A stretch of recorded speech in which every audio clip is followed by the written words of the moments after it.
muze dushimire Uwiteka ahera. Formation biblique, formation biblique, formation biblique.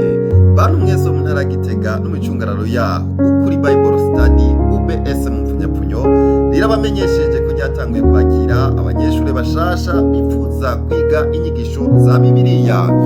Iyandikwa ikaba riko ribera mu gisagara ca Gitega kuri Emmaus aho bita kwa kandida biro nimero 3 hepfo ya station kwa Filipo.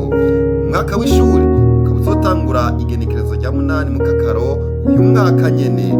Akabiga rero abanyeshuri ba mbere baramaze guhabwa impamyabushobozi certificat mu rurimi rw'igifaransa.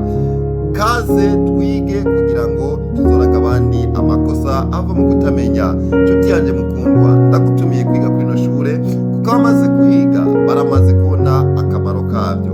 Ukaba hari icyo ufise ubaza cyangwa se ufuza guterera, hamagara kuri izi nimero 61 85 86 31 prise de 57 61 85 86 31. Pastor Leonard mwarahezagiwe cyane.